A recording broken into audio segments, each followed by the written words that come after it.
Hey everybody, and welcome to my channel.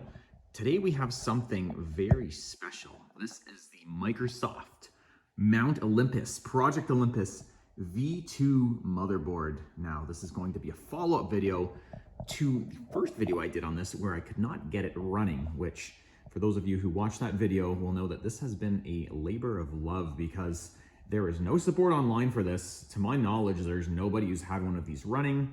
I sure didn't find anybody with help or a video like I'm doing here today for y'all to really find out or troubleshoot or know how to get this thing running. Like, there's forums and stuff where people have the V1 board, but this one's a little bit different, and I'm going to explain that now. We're going to go over everything. I was presented with a whole bunch of wrong information on this board from different people throughout my adventure on it. So I'm gonna break everything down, gonna put everything straight. I'm gonna show you, if you happen to have one of these boards, if that's why you're here, how you can get this running. So let's go back to the start on this. We're just gonna do a little recap. So when I got this board, traded with my buddy Josh, he got it for $50 back in the day off of an Amazon return parcel. This is a Microsoft data center board. This was meant for a place, I live not too far from Toronto, Canada. That's where this was supposed to go. It was a place, I forget the name, but I don't think I should mention it anyway if I did remember it, because it is a private data center down in the city. So I think this was meant for them, and then somehow it got sent, returned to sender, I don't know, somehow the seller ended up with it and my buddy had ended up purchasing it. So he bought the board. It had came with this processor here.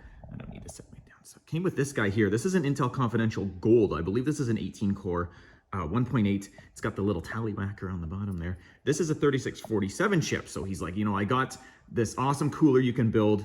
I've got a chip.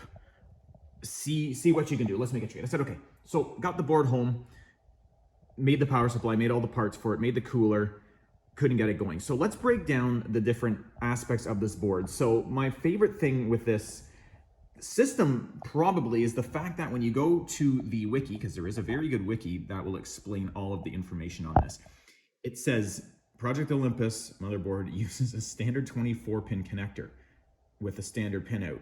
Right and wrong, this is a standard 24 pinout connector. However, it is not standard wiring. Do not plug a standard power supply into this. It will not work and it will probably blow up. So what we have to do is double check, of course, with the documents with this. Now, before I continue, anything in this video, please double check, please reference. Don't come screaming at me if you blow your board up. This is what I did. It might be different for everybody else. I'm not 100% sure. This is what I did. So to start on this, you will see here, see this group of wires here. I can't show you because of this awesome case I made for it. But there's actually 6 wires here on top, and then underneath, they're in black because this is a connector I stole off of a broken Dell Power Edge. These 6 and then 6, so those 12 are going to be, I believe, 12 volt. Half of them is 12 volt and half of them is ground. I'm not sure 100% which ones are which, just from this video. It does say in the manual, I believe these 12 are 12 volt. I'm trying to pull my little cable out here at the bottom to see it. Anyway, let's go with that. So these 12 are 12 volt, and then these 12 are going to be ground. We have to split those. We have to rewire our power supply. Before this will even do anything, do not plug a standard power connector into this. It might even break the board. I don't know. Like I say, half 12, half ground, or the other way around. So half ground, half 12 volt. Simple as that. Next, we have to go down to the processor. Sorry for this. So this is a V2 board. So this one is a little bit different. Here, our BIOS chip is in here. Luckily with mine, I did get a BIOS chip. I am going to pull the firmware off that for anybody who needs it. I did have a couple of users asking me for the firmware of this board because they got theirs without a BIOS chip in it. So I don't know if that's some Microsoft confidential stuff I'm not supposed to have, but regardless, I don't like Microsoft really, so I'm going to share that with all of you when I get my BIOS programmer in the mail. But for now, stock BIOS, of course, can't modify, can't do anything with this.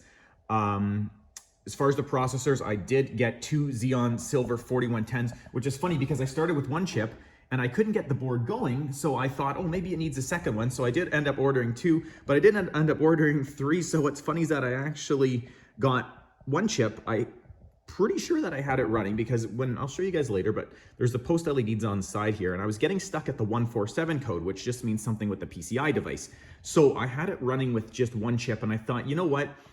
There's lanes, there's the BCM, there's a bunch of stuff that the second chip probably needs, you know, maybe it doesn't complete the whole cycle of the board without 2 CPUs in it. And all the ones of these that I've seen, you know, pictures, data center pictures, we're using 2 processors. So I'm like, you know what, screw it. Let me buy a second chip. So that's this one. Now, unfortunately, this chip I actually believe to be dead, because when I put 2 chips into the board, or even just this chip, the board would go to post and then it would do kind of like a hard cycle where it would completely shut off and then be in like a kind of state where it just didn't really do anything. So I messaged the seller. I said, I think this chip is dead. And he said, okay, it was my last one. Who knows how long since we have tested it, but you'll get your money back on that. So we have this one dead. Now, just for comparison, this is the only dead CPU I've ever had next to this 5650 here. But just for a little comparison for you, there's a 3647, the 1366, and then here's an L5420, 771 and 775, depending if you mod it. Socket chip there. So they're you can see they're a little bit hefty. And this guy with the fiber channel connector on it, these would be cool to get running. But wanted to add that too. I believe these boards do not support the Gen 1 ES chips. Just a heads up, when I put this chip into here, when I put this guy, the board would post. It would be on a post, or not post, but I'd never tried this with the actually working state. But when I put this in here before, it would post, but then it would give me an error for processor or some sort of error. I believe it was processor. It was either processor or it was some sort of failed post attempt. It wouldn't, I'll show you here later when we get this going, but we've got 3 LEDs here that indicate the boot sequence, and it wouldn't light all of those up. So there was some sort of issue. I'm guessing it couldn't communicate with that processor. I personally would not go with a Gen 1 ES chip on this board. Just saying. I'm using Silver 4110, which is a Gen 1 Xeon scalable. However, those are standard chips. They are not engineering sample. I would not, again, go with ES chips on this. Try to go with a standard 4110. Excuse me. Each of those chips I paid $10, $15 Canadian for. They're dirt cheap right now, so they're really, really good. Another thing I wanted to mention with the RAM on this is that when you go on Intel Arc's site, you will see that it calls for DDR4 registered 2400 RAM for the Xeon Scalable series, the silver at least anyway. But I'm using 2133P. Those are 16 gig sticks. I stole those out of my own workstation, and they work good, as you'll see here in a second. So you can use 2133. I did have a user on the Serve the Home forum, Rolo, was very helpful with this. Thank you to him. He also comments on my YouTube. You'll probably see him commenting on this. But he said that it doesn't really matter with these chips, is that you can use the slower DDR4, which I didn't know, and it's not on the Intel Arc site. So just a heads up on that as well. Apparently you can use the slower RAM on this too, which is nice. So hopefully, anyway, I did order 2 4GB sticks for this. The minimum that we need is 2 sticks. I will show you that breakdown here in a second of how those work. Yeah, so definitely if you're running 2 CPUs, you're gonna need 2 sticks. You don't need 4, you don't need 6, you don't need 8, you don't need 90 of them in there. Just 2, one for each channel, which is always as I know. So I'll show you that too. Basically, I had a user who decided to cause some drama with me and saying that I don't know what I'm doing, I don't know anything. But you know, that's for you guys who are new to the channel. You know, it's not that I've never worked on, you know, servers or anything, or you know, like, you know, not that I really know my way around computers at all. But so this is the proper RAM channel, the way I had it. But you know, apparently I don't know what I'm doing. So with dual socket boards, this is our first CPU. This is our second right here. So we need to put a RAM in the first channel. This is a true thing since computers have been around. First channel for the RAM, we got to put RAM. Sometimes we need a pair. For this newer stuff, I've had luck just running 1 stick. This socket, since the E5 series, you can just run it with 1 stick in the channel. You don't need to. Obviously, you're going to get better performance, but we have just 1. So if we look on there here, let me show you. I don't know if you can see that in there. There we go. So I've got my light. Sorry for the cut there. I'm going to have to cut that out. You can see there, DIM A1. So that's our first channel. That's A1. So we have a DIM and A. Now, this is a little bit different than our older systems because we have 6-channel RAM. So if we can do basic math and counting, we would say, let's get our fingers here, A, B, C, D, E, F. 6 channels. So A, B, C, D, E, F. And then the black ones are just for 2 sticks of RAM if you want to put in there. So again, let's count because apparently some users don't know counting and the alphabet. A, B, C, D, E, F. That's 6. So then channel number 7 is going to be channel 1 technically for this one. So the next letter of the alphabet is going to be G. So we have to plug our second RAM into slot G. But apparently, you know, I don't know what I'm doing, and apparently that's wrong, even though this works. So there you go. That's the RAM setup. Basically, I I'm using 2 chips. I believe you can use 1 chip in this because I did have the same post LED code with 1 CPU, and I was also using Corsair, G-Skill 2400 just desktop RAM. And I think, don't quote me on this because I'm not going to pull these out here for now to test it. I believe you can use 1 CPU with desktop RAM. And I also wanted to mention that on my own system, I use a 2683 V4 E5 Xeons. That's the generation. That's 2011 V4, the socket before this one. I had a same kind of issue where I was using 2 V3 chips with that desktop RAM and it worked fine. But then when I upgraded to the V4s, I had to get these ECC, and spend some money because dual of those chips wouldn't work with the just a desktop RAM. But supposedly you can use one of those chips with desktop RAM. Like I say, take it with a grain of salt. I think you can use one of these chips with desktop RAM. If you have desktop RAM, you have one of these boards, try it. Worst case, it doesn't work. I think it might, but like I say, don't go buy desktop RAM for this if you're trying to run 2 CPUs, because I believe that will not work. So anyway, that's RAM, that's CPU. As far as the jumpers on this, I messed with every single jumper. However, I kept everything at stock in the end. Everything is moved. These are non-standard jumpers. I put them on there. I found the jumpers on this board to be really low quality. They're actually breaking when I was taking them off and leaving the little metal piece stuck on there. But anyway, we kept all the jumpers standard. Our Microsoft ROT board, where are you on my camera? Right there. Don't mess with that. Don't mess with the Cerberus board. If I take those off, the board will not post. Make sure you need to have this guy and this guy on here. That goes into there. I would also recommend no BIOS battery on this. That's how I got it going, was without the BIOS battery. And now my settings are all good, so I have a BIOS battery in there so it can remember the settings.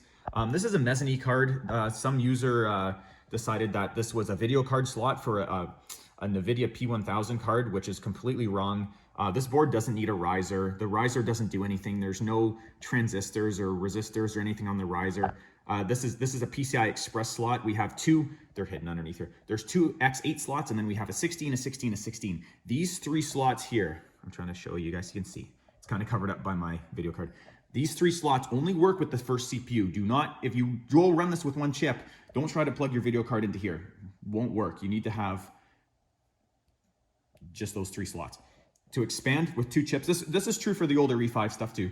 If you want to use all your slots, all your PCI lanes, you've got to have 2 chips in here, which I do, but I'm just using this for now just to keep it simple. So anyway, you don't need a riser. You don't need any of that BS. You don't need to listen to people on the internet who don't know what they're talking about. It's a PCI Express card slot, just goes in there, and it just works. So the last thing with this, the main issue I had was that I could not get video out of this thing. So I tried for months. I tried different cards. I tried that card. I tried the whatever card. I tried very, very, very large selection of video cards in this. In the end, what I ended up doing is I ended up daisy chaining a second power supply into the main power supply of this and hooking up my own 970 from my own system. Yeah, I use a 970. It's 10 years old, but it worked good. You're gonna start razzing me.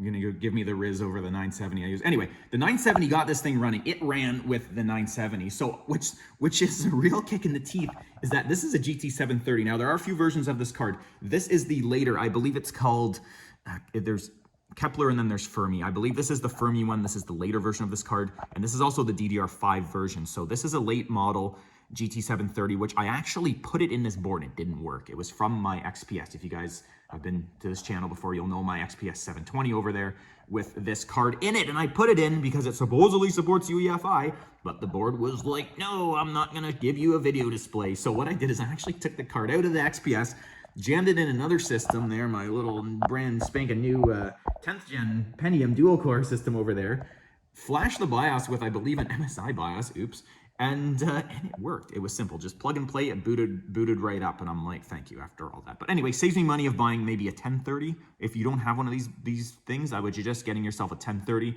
They're around $30-40 Canadian, and they should be plug and play. Don't buy one and then it doesn't work and get mad at me. I'm sorry. I had this going with a 970, so it can support heavy duty cards. I had a 970 with an 8-pin connector, the EPS connector, and it was going. But I use this guy. There's no external power. There's no 2 power supply shenanigans. So that's that. I think that's everything.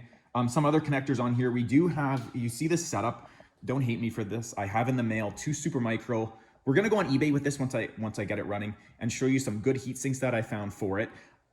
one thing I want to mention is I did order 2 heat sinks, and then they are actually square ILM. There are 2 different ILM. ILM is your where the chip goes in, like the little piece on the bottom there. So there's a square ILM, and then there's a narrow. So I ordered 2 coolers. I got them for a great price. I'm like, yeah, these are great. And then I was having lunch, and I looked. I'm like, that doesn't look right. So I double checked it, and the Intel motherboards actually use square ILM. This is narrow ILM. These are narrow. Don't buy square ILM. It won't fit. So I had lunch. I messaged the seller after. I feel like such a piece of work. I messaged the seller for like a half an hour. And I, after all this, they got me a deal. They got me the shipping. I messaged them back like 20 minutes later. I said, I'm so sorry. I said, this is the wrong cooler. And they just gave me my money back. I still feel like a total asshole after that. Anyway, I got 2 coolers. They're super micro. They're on the way. This is my magnum opus of crappy Italian Canadian engineering here. That's literally a piece of sheet metal.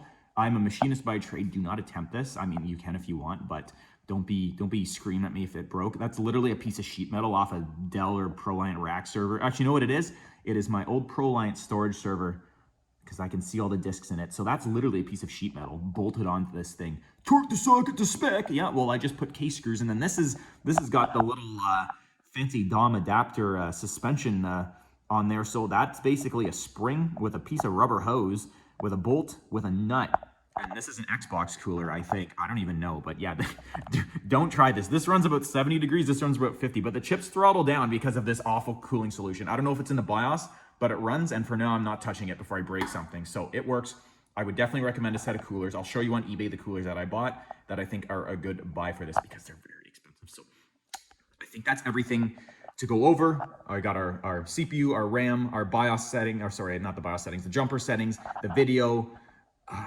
That's about it. Let's show you here too. Just ignore this for now. I'll show you the case here in a second, but these are just fans that I have wired into the 12 volt. The power supply is a standard desktop. It's only a 350 watt power supply. You use all the 12s, and all the other cables are just hanging out underneath there. There is a SATA drive. I did wire in one SATA connector. There's a SATA SSD in there.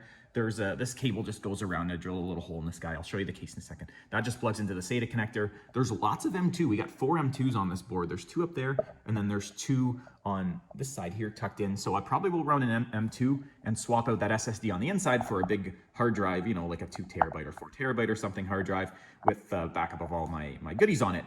But yeah, so there is also these. I don't know the pinout of these offhand.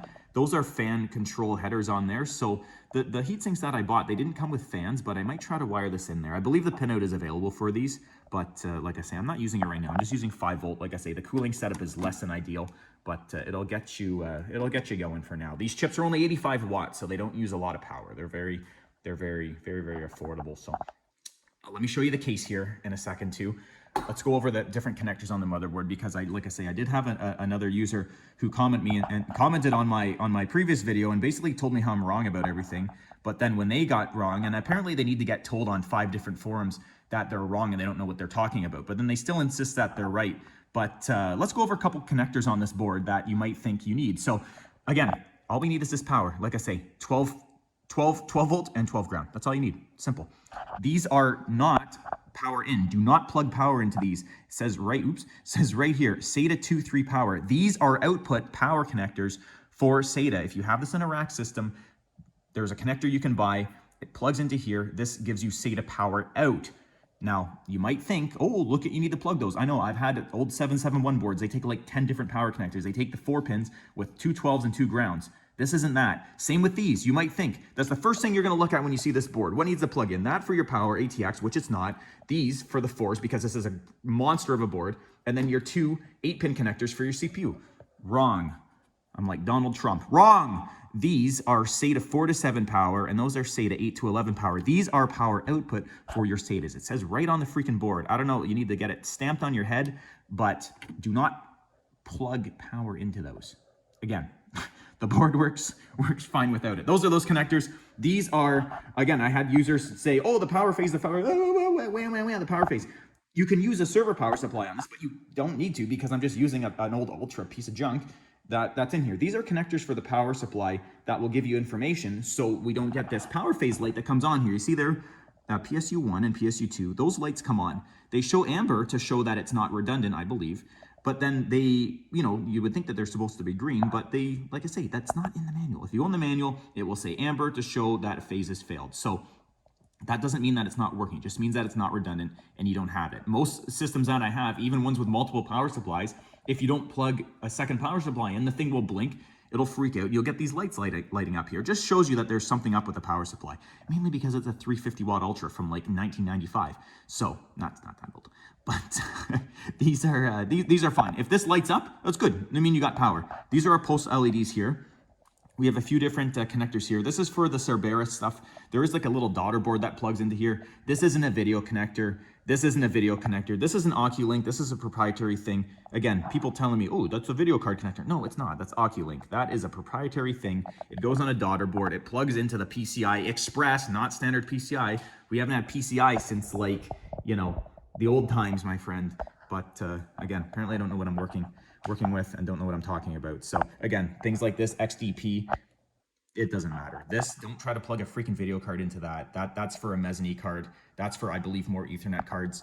The power switch on this, we all control it through the power, the PSU itself. There is no power button, which I thought this might have been an issue, but it doesn't really mention it in the manual. Maybe you can put a power button in here, I don't know. Again, people are like, oh, you need a power button, you're stupid. Well, no, it doesn't say it in the manual. And then I'm about to show you here and school y'all that you don't actually need this. And if you did your research and didn't act like a dick, then maybe people on the internet wouldn't tell you that you're wrong when you're actually wrong. But anyway, we could go on all day. Let me show you the case and we'll fire this up. So this board measures 16 inches by 17 inches. It is an absolute monster. There's no case that's going to fit this. It's also a non-standard kind of design. Our first video card's at the bottom. We have a 16 slot and a 16 slot there. This isn't going to fit in anything. Maybe if you got a half X, maybe my poor Dell XPS 720, if you really wanted to butcher him. I'm not doing that. I already did that once with another one of those cases. So we're not doing it again. This, I figured, what's the best bet? I don't want to spend a lot of money on this. I had some deck boards from my deck. I said, you know what? I'm going to channel my inner woodworker and I'm going to build myself a nice server case. So I got the wood, put it in my vise, I cut it. I even pre-drilled the hole. That hole's not doing anything. I even pre-drilled the holes on this. So basically inside here, this is going to mount up on the wall. I'm thinking maybe to put it right up on here, maybe move my Firebird posters, put this guy up on the wall. And then so, whoa, I almost dropped my phone. It's going to mount. So pretend this is the wall and this is going to be sideways. So I made just basically a box. I drilled some holes.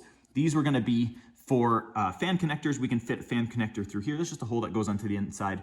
The power supply mounts flat on here. I'm going to use some alien tape and I'm going to stick this to the bottom. There's going to be a little bit of a gap so I can get some air. This has got a fan on the other side.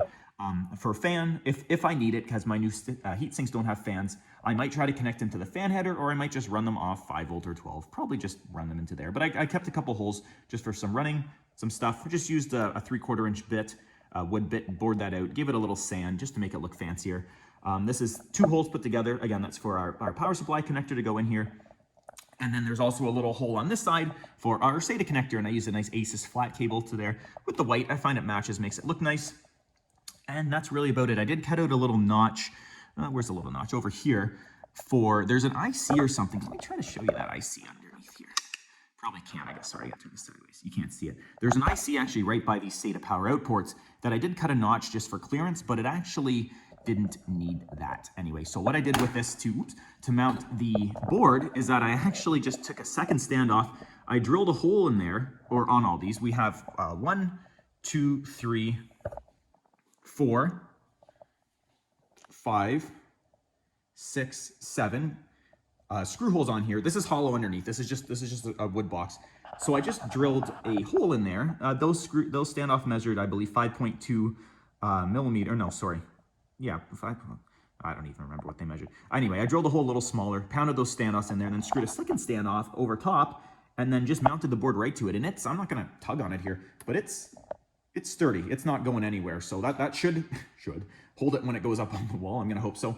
We don't have any standoffs on this side. So what I did here is, let me see if I can show you. There's one where the Ethernet port is that I actually just put a little, you can put them on the bottom of your furniture. They're a little plastic bumper, and that's just there. That's just to give this a little, like, see if I press on my Ethernet port, there's no movement. Like if I press here, you can see it moving a little bit, but that's just to give it a little bit of extra strength, because I didn't want to plug stuff into this or have it bouncing around. So that's the ins and outs of the boards. It should be all set to go here. So as far as plugins, we only get 2 USBs. We have a very conveniently placed USB that goes right underneath the video card. Great positioning. So I'm kind of just stuck with 2 USBs for now. So I'm using this guy, which I just got at Value Village, which is the secondhand store, with a USB adapter I got off online from ages ago. And this is actually cool. My friend, she's like, this looks like half a laptop. So it's basically a trackpad with buttons, and then it's a full-size keyboard with a full-size numlock on the side. And I got big hands, so it actually works very well. I like this quite a bit. The main thing is that it uses one USB for both things. So I don't, I got another USB free, it is a USB 3, but another USB free, so I have my Wi-Fi adapter in there. So let's plug this guy in now. I do have my power bar on. My monitor's just on standby for now. If we go over here, I'm gonna have to do this carefully because we have power, like live power going to this, and all we have to do is flick our switch and our system begins to power up. So again, there's no power switch on the board. That's just power, direct power from the wall. As this machine post, we'll go through it. It's actually very quick now. Now that it's happy with me, it runs quite good. So you'll see a red, well, you don't see it now. Maybe you've seen that there. There's a red cat air light there. If that comes on, Houston, we have a problem.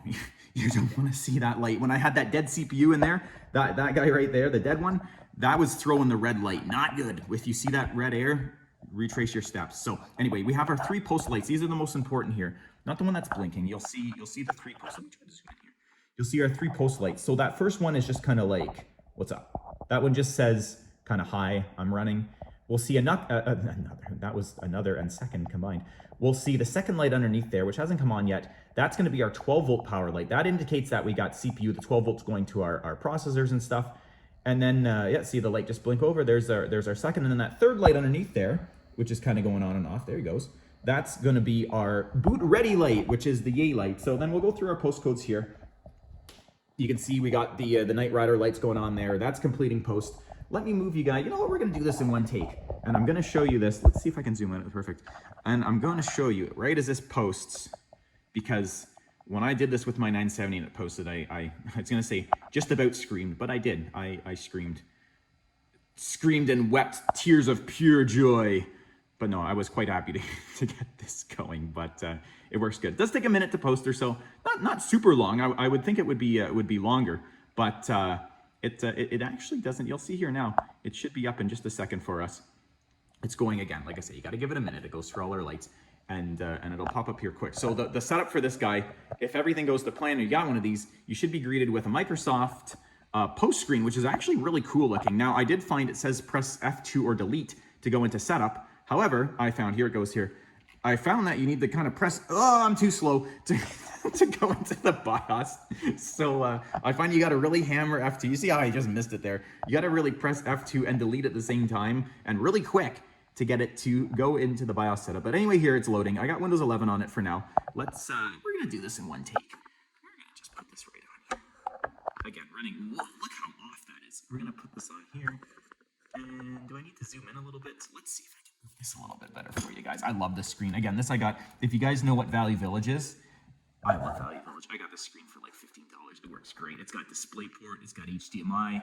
It'll make you breakfast in bed. It's just awesome. So anyway, we're on the desktop here now. Oh, and my keyboard is working and my mouse is working perfect. Sometimes it's a little iffy with this PS2 adapter thingy jiggy. But anyway, here we're running now. Look at this, one take, not bad. Besides that little edit where I had to grab my flashlight, we're doing pretty good. So let's go in here. I'll show you the CPU ID for this guy first. Again, when I first got this, I actually needed the new version of the hardware monitors, not the old ones that I used to use, because it wasn't showing me really anything when I first ran this. It was quite interesting to see. Let me zoom in a little bit for you. We got to get this right on so you can see what's going on here. So that's that. I'll give you the CPU readout. You can see we got our Xeon Silver here. Our first one is running. You'll see, actually, look at that. It might be cool because it actually turboed. Ooh, look at that turbo. We got 2.8 on the turbo on these, but you'll see it throttles itself down because it does get a little warm there. Like I say, you'll see this one is running. We're running about 45. Again, I just turned it on, so it's not doing a whole lot, but we do get a little temperate on the Xeon. Why does this one not show me the temperatures on it? But anyway, they do run a little hot. Like I say, this is just temporary for now. That's our SSD. That's our 730. See the 730 in there running. There's apparently the Wi-Fi adapter is in here. Cool. And then, oh yeah, so this is what I was doing before. This is funny. So see this? This is our motherboard, but it says to be filled by OEM, and then to be filled by OEM. which is funny because I was having that show up, but it actually identifies, maybe this program will show it. I was actually having it show up as that when I first did this, but then as I went through the different softwares, it actually detects it as a Microsoft the board. But we'll see here. Something I wanted to point out with these chips, which is really cool, is that our core vid is only 0.6, probably because it's throttling, maybe because of the heat. Might be a setting in the BIOS. Oh, you see, actually, you know what? It's having a little bit better of a day. You can see it's trying to spool up on me there. Maybe it's heat related. Maybe it just doesn't want to run at full speed because of BIOS setting. I don't know. I'm not testing anything until I put better coolers on this. So yes, we still have this here. So this will actually show up as, you can see our AMI BIOS for the C2030, again, the V2 Project Olympus board. This is funny because before, when I made my first video of this board, I'm reshooting this because it's day and the video is going to be better. This actually gets filled in here with stuff. So I might take, I have a picture of that from earlier. I might grab that there because apparently we don't have this fill in, but it actually, this was so Microsoft, and then it shows a I believe C2030 for the motherboard model. So let's open, oops, that's the installer. Nice job, get out of here. Let's open performance test 2, and while that goes to load, we'll go into system here because I think system actually showed me the information. It might, get out of here. Oh, apparently I have for Christ's sakes, look at that, I just closed it. What a great job that was. Oh my God. You know, I would love if you could just click stuff and it would run without having to click 30 prompts. And every program now has got a splash screen that just goes over your face. Come on, pop up again on me. No, you're not gonna, you're gonna stay there? Okay, good.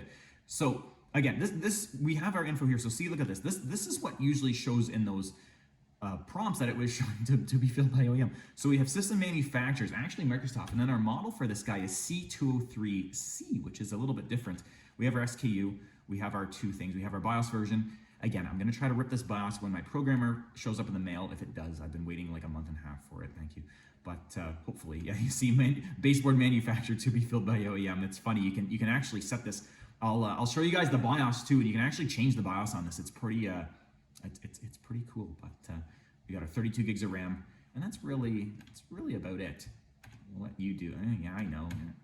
This software used to be so good, and now it's like aggravating to use. But we'll let this guy load here. It should give me my temps too. Again, I'm gonna just touch my heatsink here. You can't see it, but I want to make sure it's not on fire.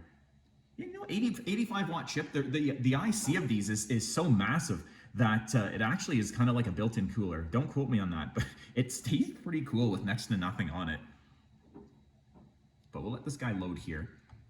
I did install Chrome. You can see I'm online. Obviously, we don't have any sound here because I'm using just the VGA on this card. The user Rolo on the Serve the Home forum was really good. He said to use a card with VGA out. So again, with the video card, we do want a UEFI capable card. I believe your minimum is going to be I wouldn't even say a 6 card. I'm gonna say minimum is going to be one of these cards I have, GT730. But UEFI capable. I did flash the newer BIOS onto it, I believe from an MSI card. And like I say, here it is, it's working. So if this thing, I find this takes forever to load on this system. It's like it really doesn't know what's going on. Fun to see here too. I don't believe this machine activated itself, which would be pretty cool if they came with built-in codes, but no, of course not. Get a license key, yeah, not happening. I know a way how to activate this without a key. So here we go. Here's starting to go. So you see our CPU's running 62. Again, we got 2. You can see both of them in there. Disk is cold, GPU is doing good. But if we go into the info here, yeah, see? Now it's funny because this will show different things depending on the pull that it gets. Sometimes it shows Microsoft and then that C2030C and then even a version. But apparently now we just don't have anything on this. Even if we go into this info screen, we don't pull anything. I don't know. But it shows our RAM. You can see it there.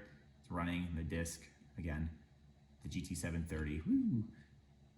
We got all our goodies. Let me go into something else I wanted to show you guys too. Is that in our that took a while. Is that with this board, when you first get it going with Windows 11, you need to get this chipset driver here. This file you need, because when I first ran this thing, it had, I'll show you here in the device manager. This thing was absolutely full of the base system device. If you've ever worked with these workstation kind of system boards that apparently I have no experience with, you'll know that these have a million system devices, and this chipset driver install literally took 20 minutes. There is a million things that need to get installed for this board. It was wacky. I actually thought something was not working with it, but it did. You see here, I got no complaints. Everything is here. Our 730's there. It's working good.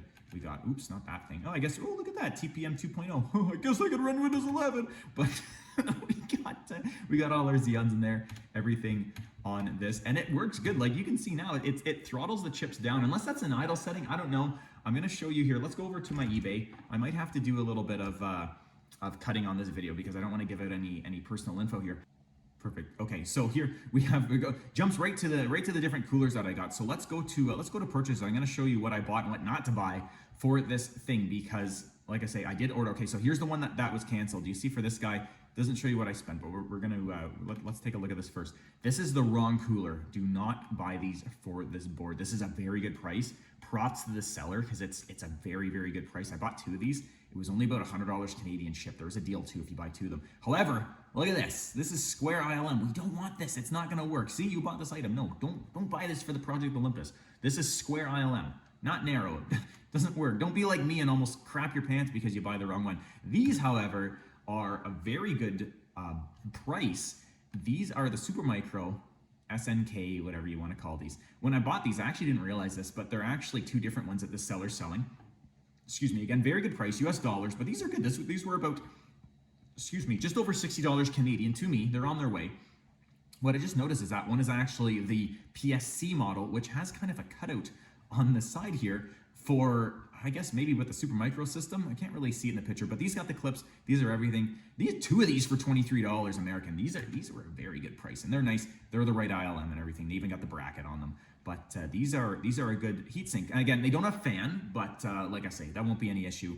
I'll put a little fan on there. I might even just do it with the 5 volt just to give a bit better cooling. Anything's better than a piece of sheet metal that I'm running at the moment. But those, I would recommend those. I did order 2 4 gig sticks of RAM for this as well. But we'll just do a little browsing with this. There's also something I wanted to show you guys as well, is that this machine runs Windows very, very, very well. It seems to work nicely. Like we can even go onto here, and we can go on YouTube. YouTube works good. Let's test playback on this video of mine here. Again, I don't have sound hooked up, but if we set our settings to, oh, look at that, it even defaulted to 1080. We can even go through here and check out my first video, and it works good. This is perfect 1080 playback. Again, I don't have sound because I don't have the sound plugged in, but it's looking good. We can probably even scroll down here to comments, that people make on my post about, that I have no experience with server boards and that I don't know what I'm doing. We can probably just go into here and see about people are wrong. We can even reply to these comments and say, this comment is being made from my working, oops, helps if I can type, working MS Project Olympus V2. V2. Thank you for your feedback. That is still wrong. And something else we can show too is that we can browse videos, and then it's funny because this user actually made this user actually made a video that stole my content and basically tried to make a mockery of me in this channel and explain to me how I'm wrong with everything and that how I would never get this board running, which I find is really ironic because now it's funny how the tables have turned, because this exact thing that you said everything was wrong, oh, we get to go on here, and you know what we can even do? Just oops, let's center this. Is that let's make this a little bit better here. Oh, what's that? Is that we can actually go on here and comment and say, oops, nice video, but again, you are wrong. Oops, let's do this right. I am using the system now. XO. Interesting. And you know what's really funny too is that if we just Google Project Olympus, and we can go to this Reddit thread down here, it's funny because we actually have a different user, but when we scroll down, we see this guy here. Hold on a sec here. We actually have a user that has this been edited? No, 2 months ago. Oh yeah, no, never mind. This is the comment. It's funny here. There's another thing from, I believe this is the same person. Politely told him he needed a riser card off the PCI Express. Oh wow, well that's wrong, isn't it? And then this guy actually gets told on, I hate Reddit. What does this do? Why is there like 9 scroll bars on this website? Can I just go to, so we go down and then we actually get, this guy apparently needs to get told on every single forum that he's wrong, but still believes that he's right. And this guy apparently, now I did also see Reddit, I really don't like anymore. Not that I ever did like Reddit, but I kept seeing posts from people that were like, oh yeah, like even this guy here, who I messaged this guy for help, never got back to me. You know, I only post on this like, you know, constantly. But I messaged this guy, said, oh, you know, can you give me a hand with the board? No, nothing. Literally visibly commenting on stuff. You know, not that you'd message me back and say whatever. Actually, I commented on here. Oh my God. I commented on here. Like what is this? And then I got to load, and I got to load, and I got to scroll down, and I got to see. And I made a comment on here somewhere. I don't know. What is this? I miss when you could just open stuff and see, like, what is this? Why did you reload? Can I just see all of this? Here, this is a Reddit account that I made, and I said, message them, and I said, could you give me a hand with this? But apparently, you know, like nobody would help. Apparently, this guy's got, I mean, he is right about the stuff. His comment is spot on. This guy, but this social media guy. But he's like, oh, I have multiple of these running. Well, when you click on your page, you don't have anything, and there's no info. There's no info on, or a video like mine of help of anybody to get it going. So it's just disheartening for me to see that you know, that people make these posts and stuff, and they provide wrong info and just don't really do anything useful, and just try to make a mockery of people, and they don't know what they're talking about. They don't know what they're talking about. Their information is wrong, and they're just really should not. They shouldn't be. They shouldn't be talking about stuff. This is before I end this video. Actually, here let's reboot. We're gonna reboot. We're gonna go into the BIOS as I blab about this. But basically, I'm just getting really fed up of dealing with people online. Now, don't get me wrong. People, you know, I like comment. I like positive feedback. I love to hear from people. I love chatting with people, but it's just so annoying to me when people go on these forums, Reddit especially, which is you know, we always used to joke, oh, Reddit's full of all these neckbeards and mouth breather knuckle draggers and all this stuff, and I hate to say, but it's true. It's all these people are on here. Come on, really? For some reason, I cannot get this thing into the BIOS now. You gotta press delete and F2 before that screen even shows up. But I find Reddit is just full of all these people with wrong info that, you know, if you follow this, you have potential to damage your system. Like if you plug power into those connectors, you're gonna break this board. If you run 12 volt into something that's supposed to be providing power out, especially when you've got power, if you've got all 12 volts going into that connector, if you put 12 volt, sorry, if you put 12 volt into that 24 pin connector and then 12 volt into those other connectors, this board would probably short out. You would probably break the whole system because of people with their wrong information. Again, people are on here, not even with this system, with older system, with newer systems. Reddit's full of it. Reddit is a garbage website full of crap and full of people who don't know what they're talking about. Same with that commenter on my YouTube video, and just same with stuff in general. There you go, setup. We just get it all the time, and it pisses me off, for lack of a better word. It makes me furious because people are stupid.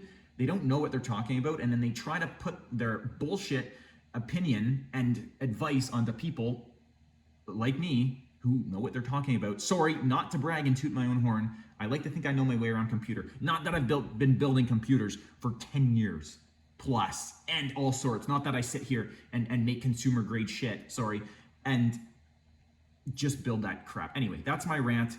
People are full of shit. Unless you see something like this video, again, take everything in this video with a grain of salt. This is how I got mine running. Double check everything, do your research. Be careful, because like I say, you take people's advice on the internet, people, oh yeah, I got these running, yeah, do this. No, it won't work. Don't do it. You got to see somebody. Exactly. Here you go, Mount Olympus. That's the board. Here's my resume. it runs. Let's take a look at the BIOS, and then I'm gonna bid thee farewell. Tips Fedora. So to get this running with the, sorry for the rant. To get this running, I had to change a couple settings. I did go in here. I did enable this ACPI auto configuration. As far as the SATA configuration, we can go in here. Actually, I didn't change anything on that. I didn't really change a whole lot on this, to be honest. We have a lot of settings on here. I did have to change, I believe, something in this USB setting here, because at first I wasn't able to boot from USB. I believe it was just actually the boot settings menu, but we've got some pretty cool options in this BIOS. I'm gonna try to find it. The BIOS is massive, and I don't have any sort of experience with these newer kind of BIOS of 3647. This is the first 3647 system that I have had. So we do have, let me see here, a couple of cool things. There's 3 cool things I wanted to show you. One of them is that we can go into the per socket configuration here, and this BIOS is actually set up for 4 CPUs, which I don't know if this thing was designed to run with a second, or sorry, maybe with a daughter board with more CPUs in it, or they be able to daisy chain with more, I don't know. Kind of cool, thought I'd show you that. We also can go into settings here. What's this? Second thing I wanted to show y'all. We can enable Extreme Edition, and apparently we can overclock this. I'm gonna guess there's 8 cores in here because this is an 8-core CPU. Yeah, 0 and 7, okay, that's 8. Yeah, that's interesting. I am not sure, but that's pretty cool. And third thing I wanted to show you on this too is that we can go into, it's a little bit later in here. There's not really too much info into there.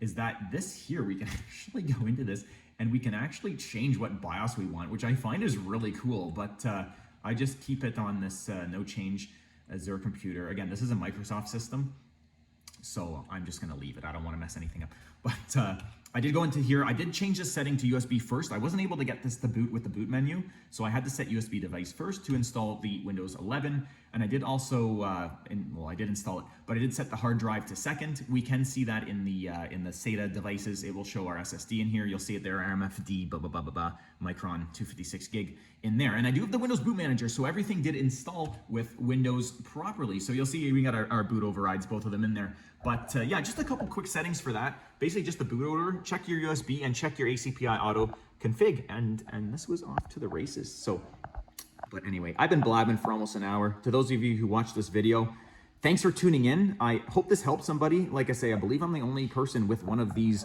running, but here it is in all its heatsink metal. Whoa, don't fall. It's a metal machine Dominic special heatsink job. So one last thing when I go to shut this machine off, I wanted to say is that we don't have the power button. Again, I'm not going to, it's on the other side over there, is that we don't really have a power button. So for this, all I do is I actually just press our power switch, and that will shut the whole machine off, which I find is good, like I say, and not use it. If we want to turn it back on, we just hit that as well. Now something I did notice with this is that if you work with computers, you may know that boards and stuff, they have kind of a residual power. So if we are to turn the board back on, or if you shut down from Windows, you see how I restarted it every time I was in Windows.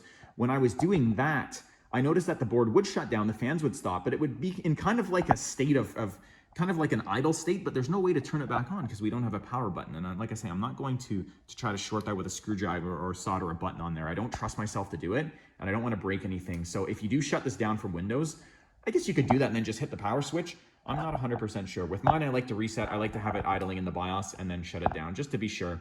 There's no harm in shutting a machine down in the BIOS. It'll just power off. But anyway, that's going to be the video for today, guys. I really hope you all enjoyed the video. If you have any questions or any comments or anything, even if you want to tell me that I'm wrong, that I don't know what I'm talking about with this board, feel free. I would love to help other users with these to get it going. Again, I am going to try to pull the BIOS file off this chip when I get my programmer, and I will attach that in the video description as well. So anyway, that's all for today, guys.